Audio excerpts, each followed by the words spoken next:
안녕하세요. 코인우먼입니다. 오늘은 2025년 6월 17일 화요일 오전 10시 28분경입니다. 구독과 좋아요, 알림 설정 정중히 부탁드리면서 오늘 영상 시작하겠습니다.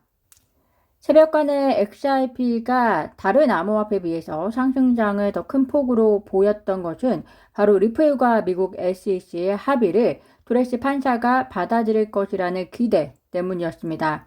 현지 시간으로 6월 16일까지가 미국 SEC와 리플은 항소 법원에 항소 및 교차 항소 현황에 대한 보고를 해야 합니다.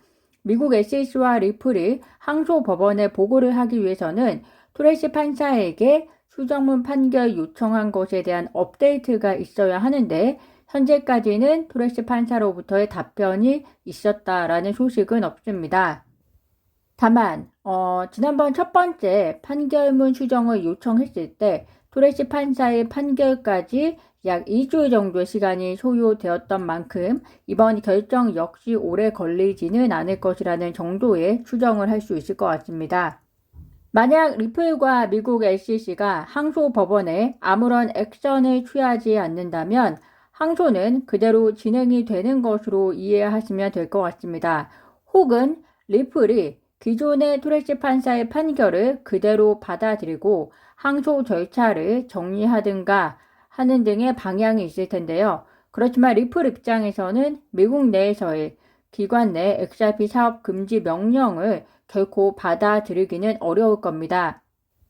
오늘 기사에서도 보시는 것처럼 그렇게 비트코인과 암호화폐를 신랄하게 비판했던 JP모건 CEO가 운영하는 JP모건이 JPMD라는 명칭으로 상표를 출원했다라고 하는데요.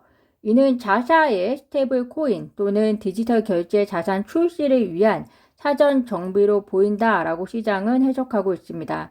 JP모건조차 자체 스테이블 코인을 통해서 사업을 하려고 하는 가운데 그 사업이 무엇일까요? 송금 결제 사업 혹은 토큰화 사업이 될 수 있을 텐데요.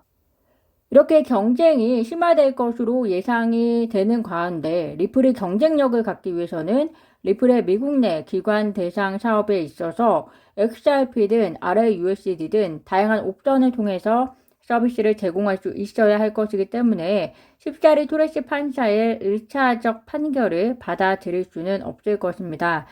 또한 이 때문에 리플이 트럼프에 상당한 규모의 기부를 했음을 우리가 또 이해할 수 있을 텐데요.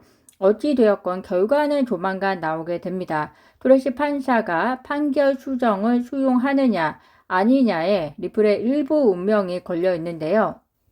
빌 모건 변호사는 우선은 토레스 판사가 리플과 미국 SEC가 합의한 대로 판결 수정을 수용하는데 더 많은 가능성을 두고는 있지만 설사 토레스 판사가 거절한다고 해도 놀랍지 않을 것이라고 이야기를 합니다. 그 이유가 이번에 재차 제출한 요청서를 보면 특별하게 예외적인 사항, 즉 판결을 수정해야만 하는 탄탄한 이유가 뒷받침되었다고 보기가 어렵고 단지 리플이 그렇게 원하기 때문이다라는 느낌이 든다는 것이 그 이유인데요. 리플과 미국 SEC가 재차 제출한 요청서를 왜 그렇게 탄탄하게 준비하지 않았을까요? 그 이유가 그들이 믿는 어떤 구석이 있는 것인지 한쪽이 그렇게 절실하지 않지만 타임라인을 맞추다 보니 그렇게 된 것인지 아니면 근거 제시에 대한 합의를 이 이상으로 이루어지기 어려웠던 것인지 일단 결정이 나오면 우리가 분석을 해볼 수 있을 것 같습니다. 캐나다 자산 운용회사 퍼포스 인베스트먼트가 캐나다 증권 당국의 최종 승인을 받고요. 퍼포스 XRP 현무 ETF를 오늘 6월 18일 토론토 증권거래소에 상장한다라고 밝히면서 XRP의 상승세를 더 지지하는가 싶더니 다시 XRP가 하락세를 보였습니다. XRP뿐만이 아니라 타 암호화폐도 비슷한데요. 그 이유는 바로 이란과 이스라엘 전쟁의 진행 상황 때문으로 보입니다. 미국 트럼프 대통령이 G7 일정으로부터 조기 귀국까지 할 정도로 사태가 긴박하게 돌아가고 있는 것으로 보입니다. 이란의 경우에는 하루 전까지만 해도 우리는 핵무기를 개발하지 않는다. 이스라엘의 공격을 멈추면 보복을 하지 않겠다라고 주장했는데요. 오늘은 또 이스라엘의 공격이 중단될 때까지 계속 타격을 할 것이라고 강경세를 보이고 있습니다. 다만 다행스러운 것은 이란이 주변국들로부터 이스라엘과의 전쟁에 있어서 휴전을 얻어내기 위한 협조를 구하고 있다라는 점인데요. 그럼에도 불구하고 전쟁은 긴박하게 돌아가고 있고, 또 이에 따라서 트럼프 대통령은 이스라엘의 강도 높은 공습이 이어지고 있는 이란 수도 테헤란에 있는 사람들에게 즉각 현지를 떠날 것을 촉구하고 있습니다. 또한 이란과 합의를 이루길 바라지만 때로는 싸워서 해결해야 할 때도 있다라는 주장을 하기도 했는데요. 다만 폭스뉴스에 의하면 미국은 이란을 공격할 계획이 없으며 방어 태세를 유지하고 있다라고 보도하면서 트럼프 대통령이 여전히 이란과의 핵 협상을 목표로 하고 있다라고 밝혔습니다. 매년 세계 정세가 어지럽게 돌아가고 있습니다. 트럼프 대통령 역시나 본인의 공약 중에 하나가 전쟁을 일으키지 않겠다, 혹은 지금 일어나고 있는 전쟁들을 마무리하겠다라고 했지만요. 결국 트럼프 대통령의 마음대로 진행이 되고 있지 않은 것으로 보입니다. 그럼에도 불구하고 이 와중에 비트코인과 암호화폐 시장은 꾸준히 성장해 가고 있습니다.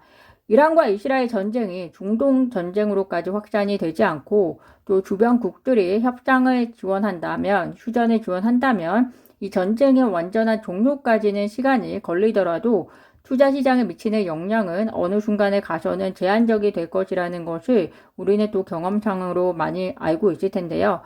그래서 그보다 중요한 것이 미국의 관세 이슈와 그리고 통화 정책 등인데요. 트럼프 대통령이 영국과의 무역 합의를 최종적으로 타결하는 문건을 서명했다라고 밝히면서 관세의 직접적 부과보다는 양 국가가 원하는 방향의 협상이 이루어지는 쪽으로 전략이 변경됐다는 점에서 인플레이션 우려는 조금씩 낮아질 것으로 예상이 됩니다.